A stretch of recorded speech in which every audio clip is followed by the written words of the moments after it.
You're fired, Ronan. Pack your tools and get off my lot. Ronan stood frozen beside the rusted pickup he'd been repairing. His boss, Wade Pritchard, stood in front of him. Wait, what? Ronan stammered. You're serious? Wade pointed toward the security camera above the shop door. I told you 100 times, we don't do free labor. Especially not for random people off the street. She wasn't a random person, Ronan said, his voice low. She was an elderly woman stranded outside the grocery store. Her wheelchair's axle snapped. She couldn't even move. And you thought fixing it on company time was charity hour? Wade barked. You cost me a paying client because you were out there playing superhero. Ronan's jaw tightened. It took me 10 minutes. Wade! 10 minutes to help someone who couldn't even get across the parking lot. You think that's my problem? Wade sneered. You work for me, you follow my rules. Not your conscience. The shop went silent. Even the other mechanics paused their work, watching the confrontation unfold. Ronan exhaled slowly, trying to steady himself. You'd fire me for helping someone who needed it? I'd fire you for ignoring orders, Wade snapped. And guess what? I just did. Now hand over your keys. Ronan dropped his wrench onto the workbench with a metallic clang. You're unbelievable.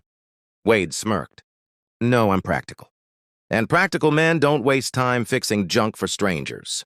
He turned away, shouting toward the office. I want his clearance deactivated before closing. Ronan looked down at his oil-stained hands, the same. Hands that had spent years fixing other people's problems. Today, those hands had done one good deed and paid the price for it. As he walked out, one of his co-workers, Jamie, whispered, You didn't deserve that, man. That old lady looks so lost. You did the right thing. Ronan just nodded and left without another word. Outside, the sun dipped low, streaking the sky with orange. He opened his truck door, the old beat-up Ford that barely ran, and sat there, staring at the empty space ahead. He thought of the woman, small, fragile, wearing a floral scarf and a smile that trembled when she thanked him. She'd offered him a $10 bill, but he'd refused it. You need it more than I do, he'd said. Now he wondered if that was true. When he got home, his wife, Maya, met him at the door. You're home early. Yeah, he said quietly, setting down his lunchbox. Got fired. Her face fell. What? Why? He hesitated, then sighed. For fixing a wheelchair? Her brows furrowed. You're joking. I wish I was. She placed a hand on his arm. We'll figure something out, okay? You've always landed on your feet. But that night, as Ronan lay awake staring at the ceiling, doubt crept in. The bills, the mortgage, the repairs the truck still needed, everything weighed down on him. Still, he didn't regret helping her. The next morning, he woke early to the sound of engines rumbling outside. At first, he thought it was garbage collection, but when he peeked through the blinds, his heart nearly stopped. 7 black SUVs lined the street, forming a wall in front of his driveway. Maya, he called out. You need to see this. She hurried to the window, eyes widening. Who are they? The police? I don't know. Before he could step outside, there was a firm knock on the door. Ronan opened it cautiously and was met by a tall man in a black suit. Earpiece in his ear, posture rigid. Mr. Ronan Avery? Yes, Ronan said slowly. I'm Agent Cooper with the Branson Foundation. May we come in? The Branson Foundation? Maya repeated, confused. What's this about? The agent gave a faint smile. It's about a wheelchair. Ronan blinked. Wait, what? The agent motioned toward the vehicles. Mrs. Ethel Branson asked us to deliver a personal message. She wanted to thank you. Ronan frowned. You mean the old lady from the grocery store? Yes, sir, Cooper replied. That old lady happens to be one of the largest philanthropists and business owners in the state. Her family runs the Branson Foundation. They oversee hospitals, schools, and veterans programs. Maya covered her mouth. Oh, my God, Cooper continued. She told us what happened at your shop, how you helped her without hesitation and refused payment.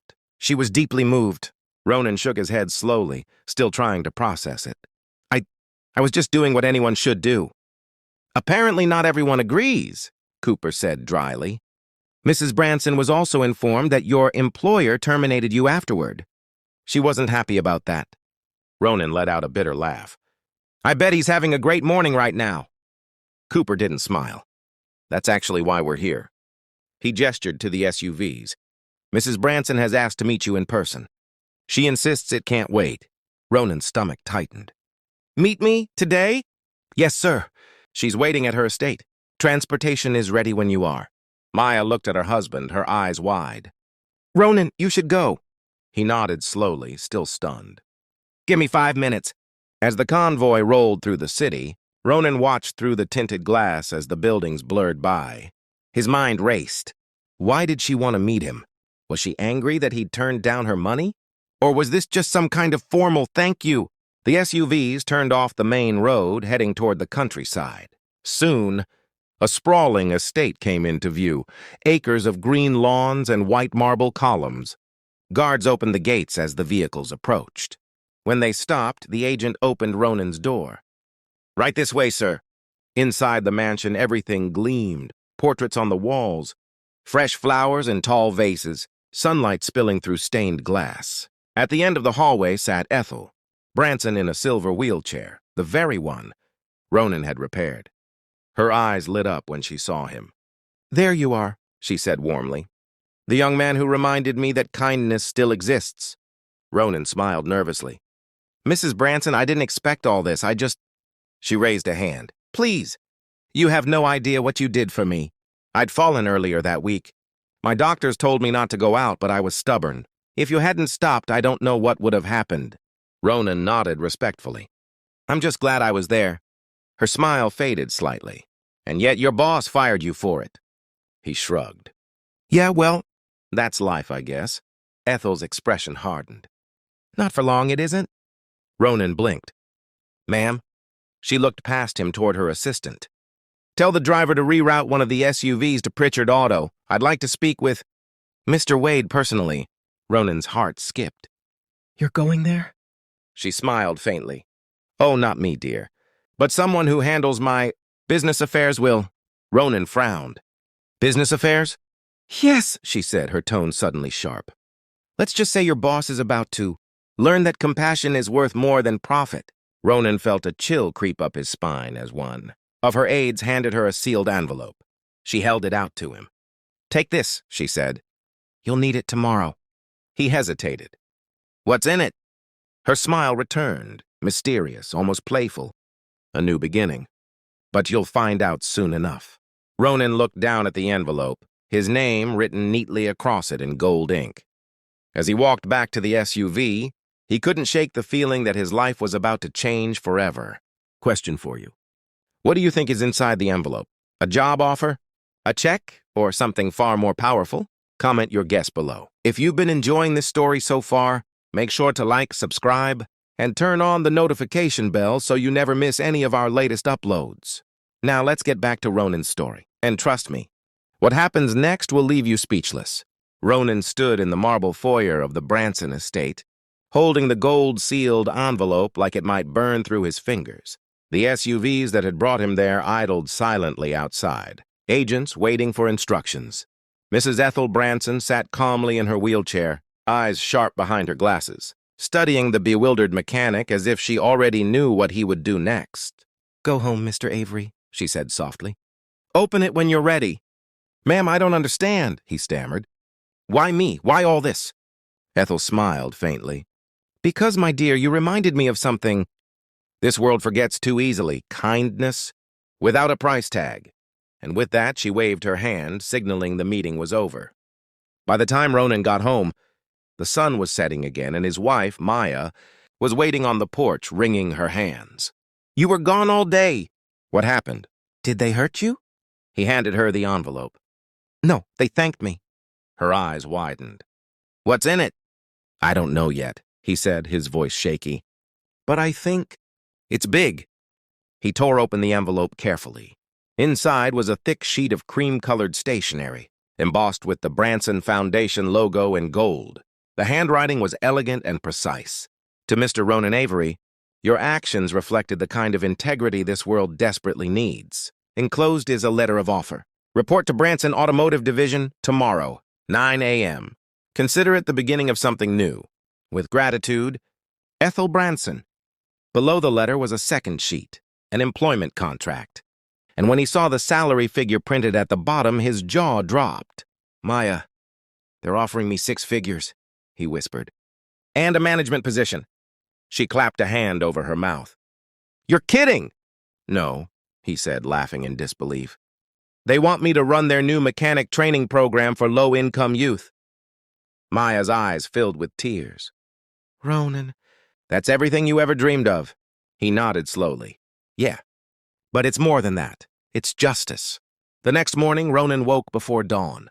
He couldn't shake the nervous energy pulsing through him. He ironed his only suit, polished his old work boots until they gleamed, and drove into the city. The Branson headquarters stood tall and glassy, a world away from the grease-stained garage he'd worked in.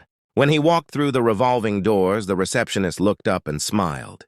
"Mr. Avery, Mrs. Branson is expecting you." He followed her through sleek corridors until they reached an office with floor-to-ceiling windows. Ethel sat there, her wheelchair beside an enormous mahogany desk. Beside her stood another man, sharply dressed, gray-haired with an expression that could slice steel. "Mr. Avery," Ethel said warmly, "welcome aboard. This is Mr. Lucas Grant, our operations director." Lucas extended a hand. "We've heard quite a lot about you. Mrs. Branson believes you'll bring integrity back to the business." Ronan shook his hand. "I'll do my best, sir." Ethel turned slightly toward him. "I suspect you'll do more than that. But before we begin, there's something I want you to witness." She pressed a button on her desk phone. "Bring him in." The door opened, and in walked Wade Pritchard, Ronan's old boss. His face was pale, his swagger gone. When his eyes landed on Ronan, they widened in shock. "You've got to be kidding me," he muttered. Ethel smiled coldly. "Ah, Mr. Pritchard, thank you for joining us. I believe you recognize Mr. Avery." "Of course I do," Wade snapped. "He's the one who cost me a client." "Interesting," Ethel said, folding her hands. "Because I was that client." Wade froze. "I was the woman in the wheelchair you said wasn't worth 10 minutes of his time." Her voice was calm, but every word hit like a hammer. "You fired a man for showing compassion.